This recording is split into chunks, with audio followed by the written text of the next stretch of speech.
జయ వీరభద్రకు sir నమో నమ. తెలుసుకున్నా ఇది వీరభద్ర యుగం. వీరభద్ర యుగంలో కర్మ సిద్ధాంతం నడుస్తుంది. వెంటనే వడ్డీతో సహా తిరిగి సరైన ఆయన ఎవరిని వదిలేదు ఉండదు. చూసినా కదా వ్యవస్థలతో ఆడుకుంటుంటారు. న్యాయ వ్యవస్థలు ఎన్ని వస్తుందో చూపిస్తున్నాడు.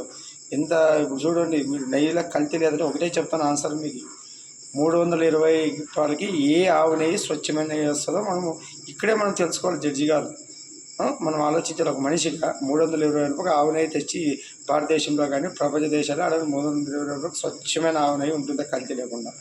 ఇదే తెలిసిపోతాం. మరి కల్తీ నెయ్యికి ఆధారాలు సాక్ష్యాలు కలిపినట్లంటే మనం ఏం చెప్పగలం. మన ఈరోజు గుజరాత్లో నంబర్ 1 క్వాలిటీతో అది పరీక్ష చేసే కేంద్రంలో చేపించిన అక్కడ రిపోర్ట్ చూసి వాళ్ళు కూడా ఆచి చూసి మాట్లాడినారు. ముఖ్యమంత్రి మాట్లాడకూడదంటే ఎట్లైనా మేము ఎన్నుకున్నాయని ఆయన నిజాలు చెప్పాలి, నిర్భయంగా చెప్పాలి. ఎందుకంటే మాకు కూడా ప్రజలకు తెలాలి, మనోభావాలు మాకు ఉంటాయి.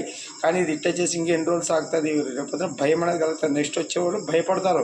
ఇటువంటి తప్పులు చేయాలంటే నెక్స్ట్ వచ్చేవాళ్ళు భయపడతారు అన్నమాట. ఇందుకోసమని తెలపాల. జయ వీరభద్ర.